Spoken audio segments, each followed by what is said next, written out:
The corset that you will see me make in this video is an Edwardian style mid-bust with a straight front and hip gauze. It is a lightweight summer garment made predominantly with cotton bobbinet. It features a zipper front closure with external boning set in bias cut lightweight coutil tubular channels. The back closure has 6mm brass grommets with a reverse bunny ears standard V-shaped lacing pattern. The seams have been worked right sides together to give a smooth and clean finish on the inside. There is a millinery cotton petersham ribbon for the waist stay, and the edges are finished with the same lightweight coutil as used for the boning channels. Where there is no bone to cover an outside seam, the same bias cut lightweight coutil tubular channels are used for a cohesive design look. Please keep in mind this is not a historic recreation project. The aim of this video is to draft, fit and make a modern supportive garment suitable for everyday summer wear. Don't forget to like this video, subscribe to my channel and leave me a comment. I'd love to know your thoughts on my project. Let's get those tape measures out and get started.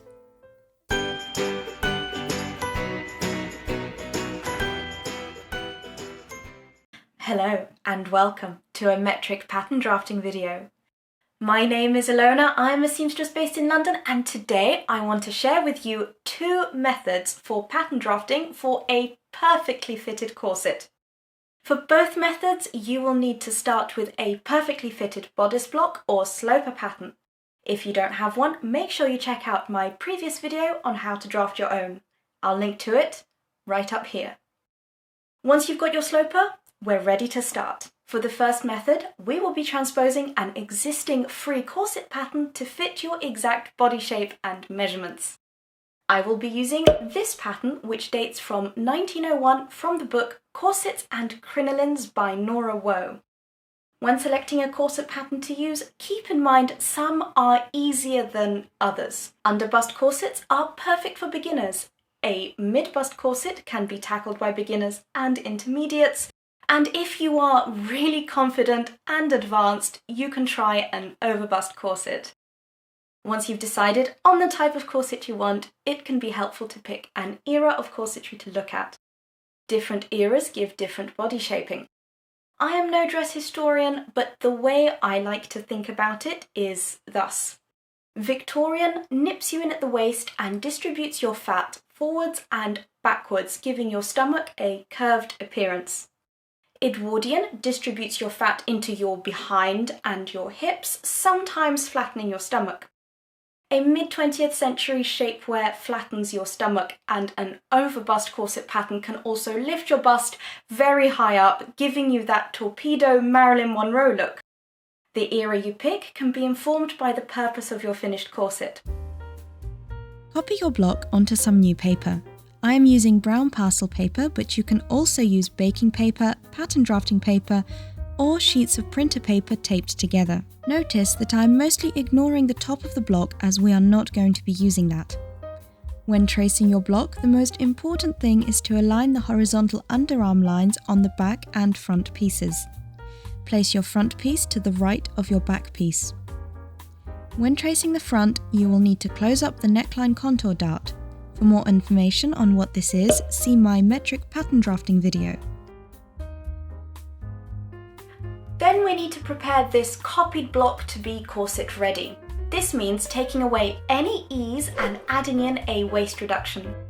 The waist reduction is not an arbitrary number, it depends on your type of figure. I have a very short back, which means that my waist is practically in the same place as my lower ribs. Therefore, I cannot reduce my waist any more than my skeleton allows. To find my maximum reduction, I take my tape measure and wrap it around my natural waist. Then I pull it as tight as it will go and take a reading. Now I can take this measurement away from my actual waist measurement, and that gives me my waist reduction. Let's put all this information onto my block. As the block represents half my body, I will half my waist reduction and divide that number by 7. 7 because that is the number of places on my block where I can nip in the waistline. Extend all the darts to either the bust line or hip line. Don't forget to also take away any ease from the underarms and any other places where you put it in when you drafted your original sloper.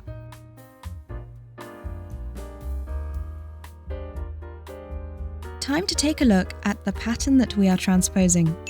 I have enlarged it and printed off to its original scale. I have also numbered the pattern pieces so that I don't get confused once I cut them out. Now, unfortunately, this pattern doesn't have a waistline drawn on, so to find it, I'm sticking all the cutout pieces together above the waist. Where they form the thinnest point, that's where the waistline is.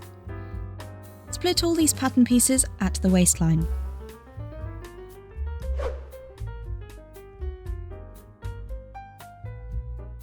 Next, I'm going to cut out my corset ready block and essentially do the same thing by splitting it at the waist. Then I close up all the darts and stick the pattern pieces together. Here is the interesting bit. There is no point in me explaining exactly what I am doing, as it will be different for everyone. The aim here is to transpose all the style lines. In effect, get the same shape of the curves from the pattern you are copying onto your own block. You might find you need to space out the pattern pieces like I am doing, or you may need to overlap them. All of us have different bodies, so we will fit patterns differently. As well as different widths, we can also have different lengths. Ignore the lengths on the pattern you are copying and average out the differences in widths. Here is a comparison between my brown paper draft and the original 1901 corset pattern in the white paper. You can see they are almost similar, but not quite the same. I am confident that if I was making this pattern up into a corset, it would fit me perfectly without needing to make a mock-up. Now, for those of you who want a little bit more precision and accuracy, let's try a more mathematical method. This time, instead of averaging out lengths and widths, I'm going to try and plot out the curves onto my bodice block, using marks that already exist on my block to inform my decisions. Before I start, I want to mention that this book exists. This is Lingerie Design, a complete course by Pamela Powell. Here's my quick review. This only works if you have a perfect body that conforms to modern sizing charts. And as for the instructions, I found them lacking in detail, as sometimes they miss out where to place the plotting points. So I'm going to put this book aside and show you my own method. I'm starting in exactly the same way as for method 1. My front and back slopers are aligned using the horizontal underarm line, and I have taken out the ease and put in my waist reduction. I will be using my metric Haslam pattern drafting ruler to help me get pleasing curves. The link to purchase is in the description box. I am going to be referring to the 1901 corset pattern I mentioned at the beginning of the video to inform my style line plotting. Your plotting points should be informed by the corset pattern you are following. Starting at the top bust line, decide on the top line of your corset. I am placing mine 3 centimeters above my bust apex. Any further than that, and the draft turns into an overbust corset. Point A is halfway between your apex line and your chosen corset top line. Point B is halfway between your center front and the bust dart opening along the underarm line. On the second front pattern piece, mark a point 2 centimeters in from the side seam. Mark this point D. Divide the remaining underarm line from the other side of the bust dart to this point by 2. Mark this point C. These points mark where my pattern pieces will separate along the front bust line. Now for the waist. Half the distance between the center front and the waist dart leg. Mark this point E. Divide the remaining front waistline by 5, multiply that by 2 and mark a point F. Measure along the same distance and mark a point G. These are the waist pattern separation points. Now for the hip line. Mark points 2, 2 and 2.5 centimeters along from the center front. Label these H, I and J. Working along the vertical centre front, divide the distance from the waist to the hip in half and then in half again. Extend lines from these points horizontally, making them perpendicular to the centre front line. Mark on the same distances across that were used for H, I and J. These are all the hip seam markers.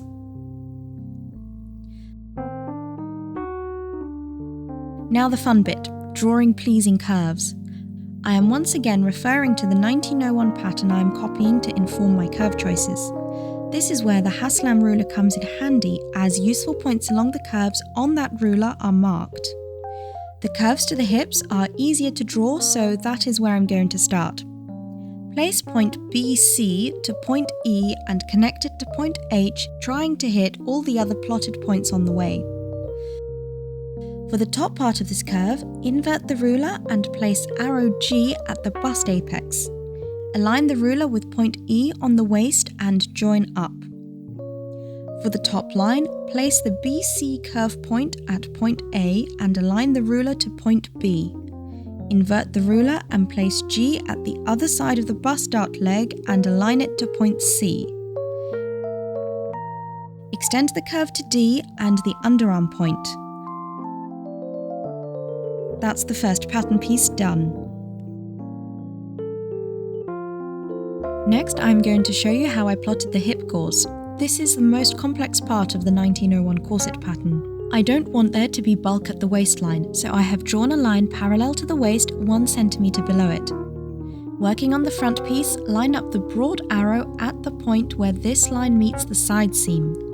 Align the ruler with the end of the front hip dart point and draw in a curve. Looking at the 1901 corset pattern, piece 8 is smaller than piece 7, so I am going to move the side seam on the bodice back inwards by 4 centimeters and mark on a point 4 centimeters in from the centre back along the hip line. Then, once again, using the broad arrow on the Haslam ruler, I am going to draw in the curve joining the back side hip point to that 4 centimeter point we just marked. Cut out that shape and close up all the dart space. On my draft, those are the areas marked in pink. I will need to average out the now distorted curved edges. That's pattern pieces 6, 7 and 8 completed. On the back along the top line, mark a point 2 centimeters in from the top dart point. Divide the remaining distance to the side in half and mark on this point. Mark another 2 centimeter point away from the back dart leg along the waistline. Join it up with the 2 centimeter point on the underarm line and extend it to where the draft ends. Back on the rest of the pattern, I am going to cut out and close all the side pink gaps.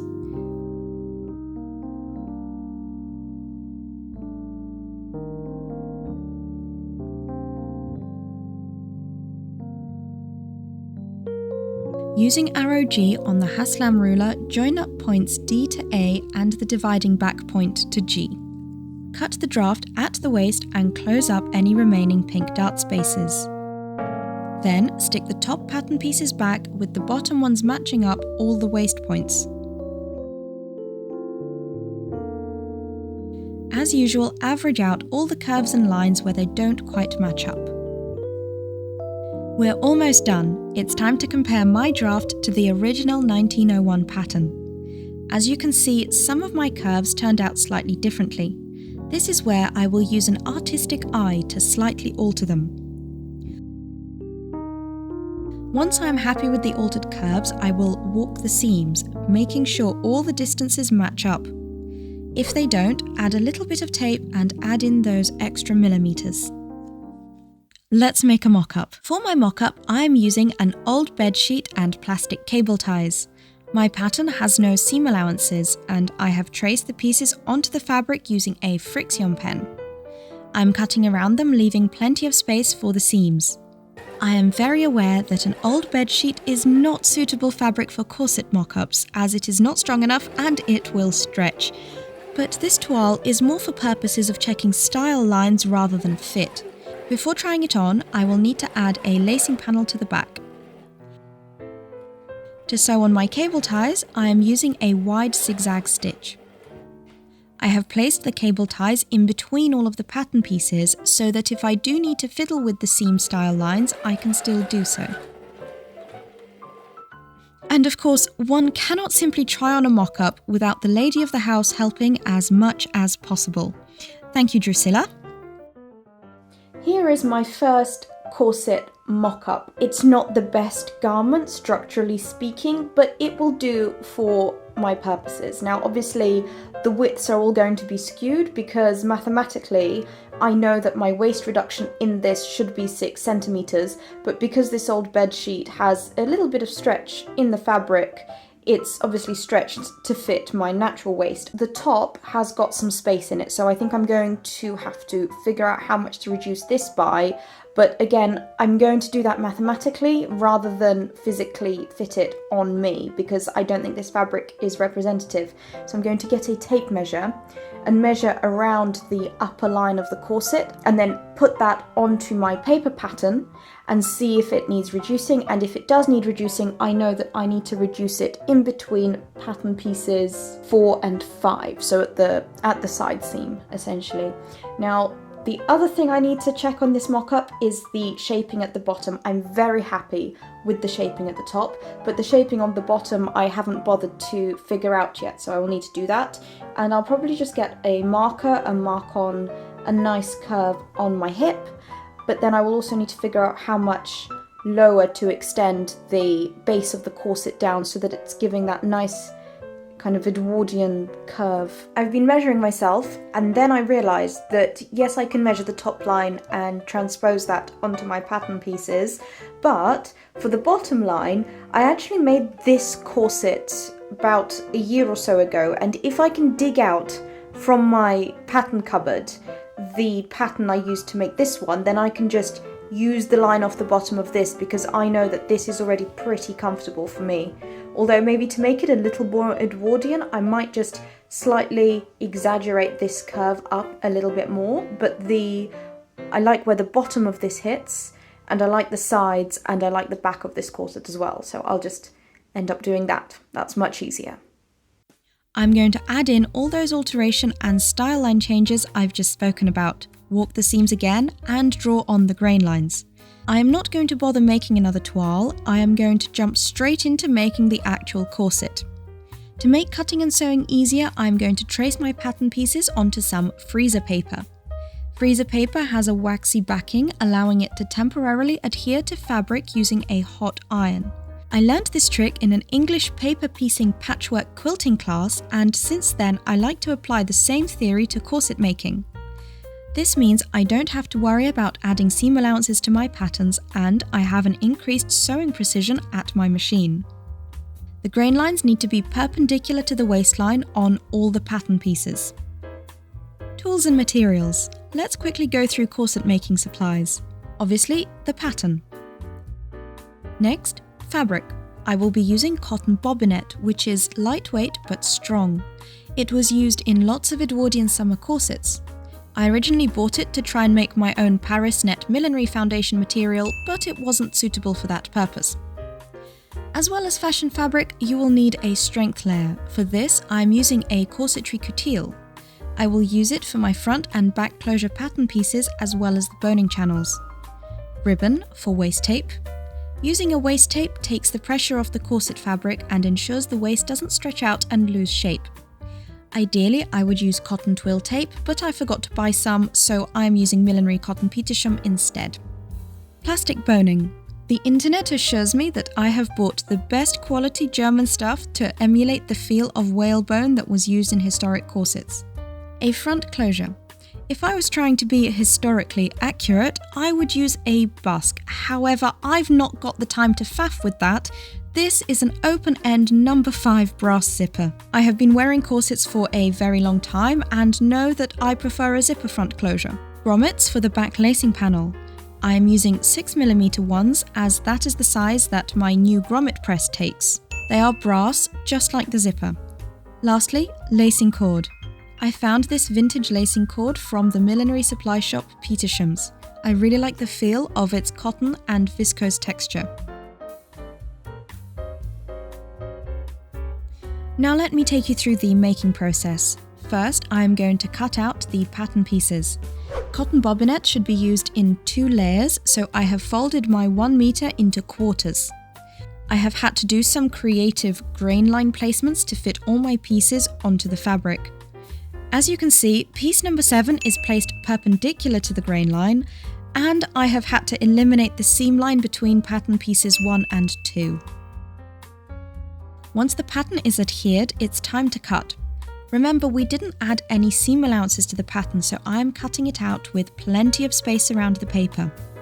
I've completely forgotten to film what I did with the lightweight coutil fabric, but see here how piece number 1 is slightly outside of the fabric? That's because I will put in a piece of the coutil following this line on the pattern. The coutil will give me a place to put in a bone, and it means I can sew the zipper into a more stable fabric. Once cut, I've pinned the paper in 3 places to each bit of fabric. Normally the freezer paper holds just fine, but due to the small amount of surface area of the bobbinet, pinning makes sure it doesn't move. Time to sew. First, I will stabilise all the outlines of the bobbinet by running a large stitch around the outside of each piece. This will prevent the curves from warping and make sure the double layers of fabric stay together. I am going to piece the corset together in stages, starting with adding in that bit of coutil to piece number 1 and 2. I am top stitching it in place, sandwiching the bobbinet inside. There must be a name for this type of seam, but I don't know what it is. If you do, let me know in the comments. I will do the same for the back piece. The back piece needs the coutil to put the grommets through it. A note from future me here. This lightweight coutil didn't handle the grommet setting too well. It does need reinforcement. I will cover this when we get to setting the grommets, but if you are following along, put some kind of stabilizer inside the coutil before sewing it to the bobbinet. Next, I'm going to deal with the zipper. My metal zipper was a little too long, so I had to take out a couple of the teeth from the top and move the metal stopper down. Getting that metal stopper out was quite tough on this particular zipper. Ideally, I would have just had some metal stopper parts to hand, but I didn't. Once the stopper was off, I bent it open and clamped it onto its new place on the zipper tape. Now I can pin the zipper to the front opening.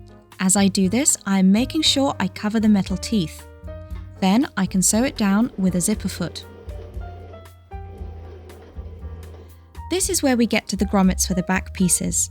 As I have already mentioned, when I tried setting them into the lightweight coutil, it didn't work as they kept splitting and they weren't stable enough in the fabric and easily ripped out. Let's have a chat about remedying this. First, the splitting. This can happen for many reasons.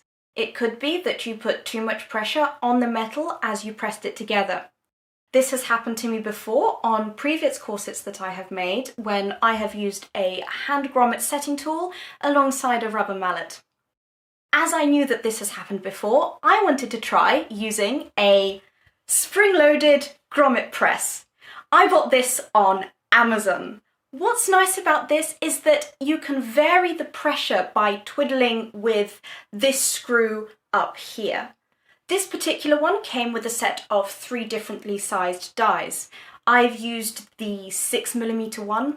I thought this would solve my previous splitting problem. However, after much experimentation, I have concluded that it's the shaft of the grommet that's too long for the weight of the coutil fabric. So to solve this, you could file down the length of the shaft using a belt sander, which I don't have one of those, or you could just use a thicker fabric so that the shaft doesn't have to curl around as far. Remember how I mentioned earlier that I should have stabilised the lightweight coutil before sewing?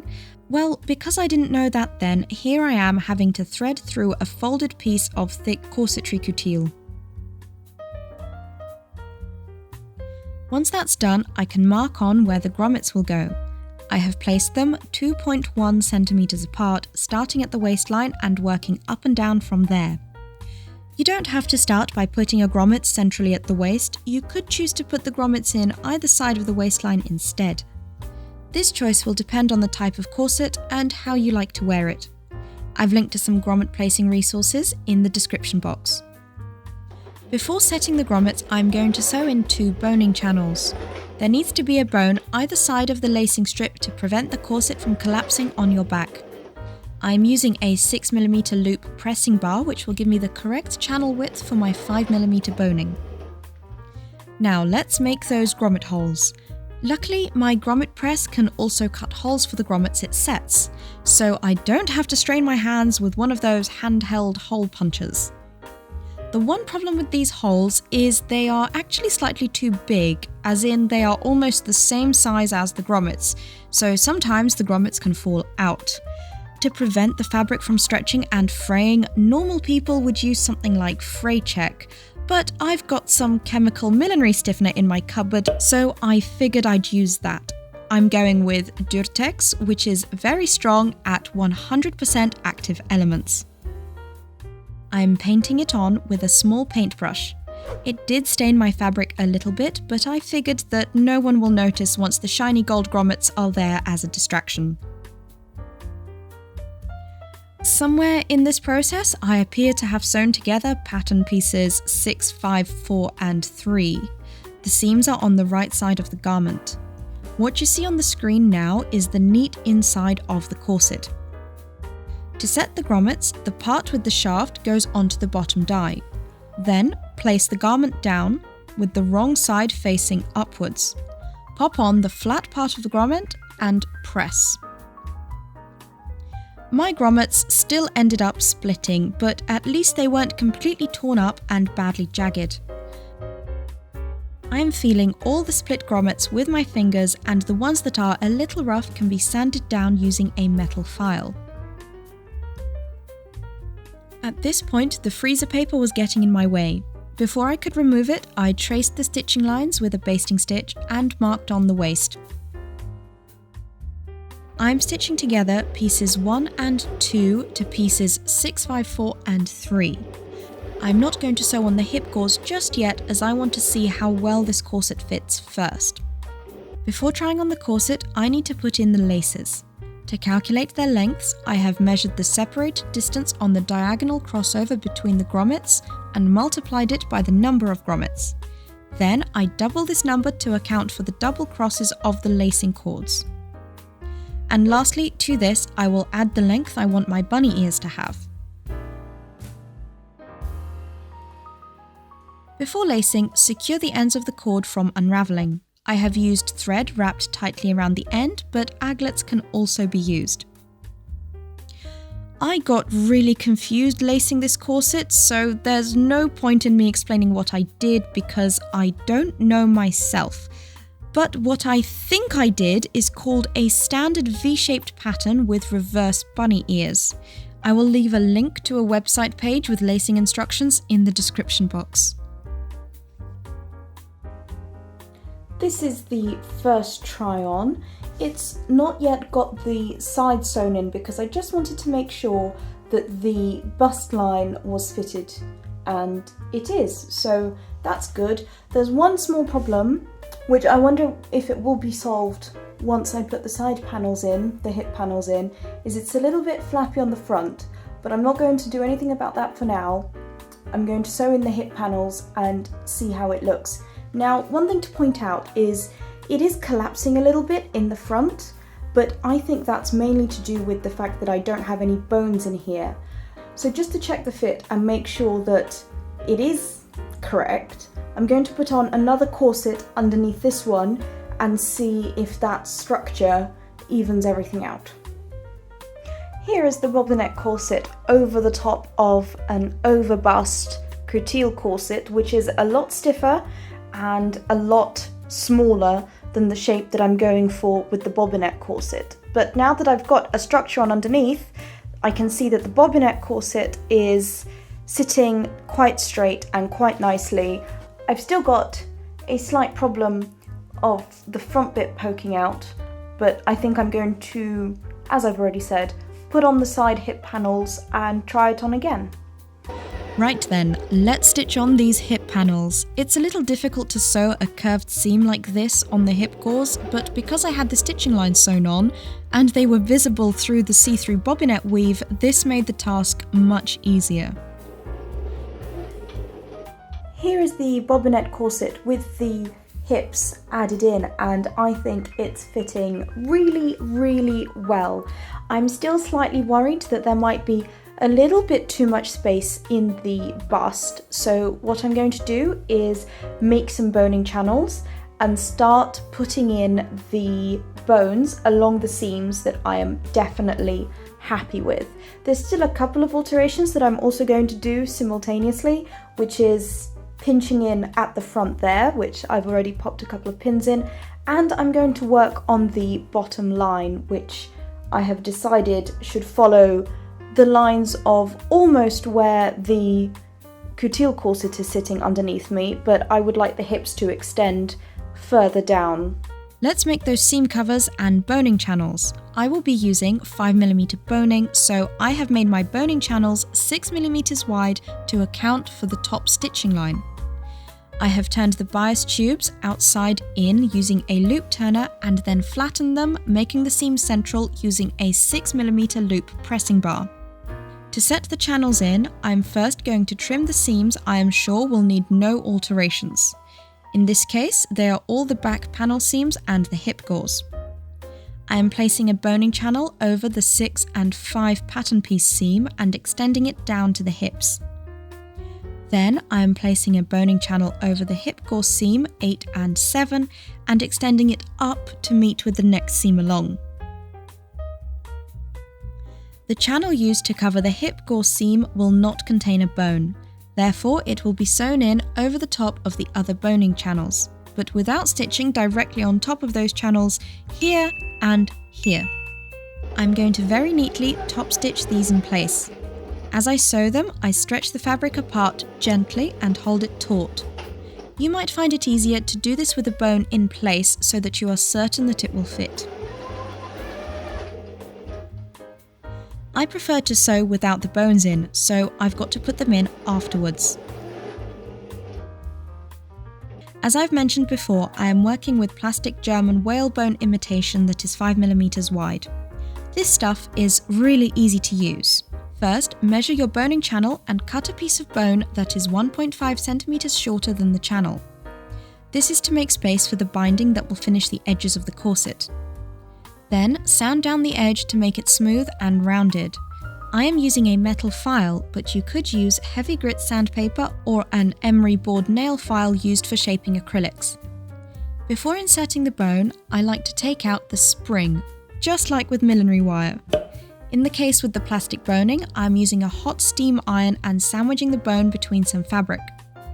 While the bone is still warm from the iron, I will insert it into its channel. At this point, I tried the corset on again. Once I decided it didn't need any further alterations, I sewed in one boning channel at a time, trying it on again and again after every single one. This was to make sure no last-minute alterations needed to happen. Once you've sewn on the last channel and inserted the last bone, it's time to finish the corset edges with a bias binding. Mine is made from the same lightweight coutil as the boning channels were. And the last step is to sew on the waist stay tape. Some people prefer to center it along the waistline, but as I have a high hip, I prefer to place mine above the waistline. This means the ribbon doesn't dig into my high hip. I am stitching the ribbon at each seam along the waist either side of the bone.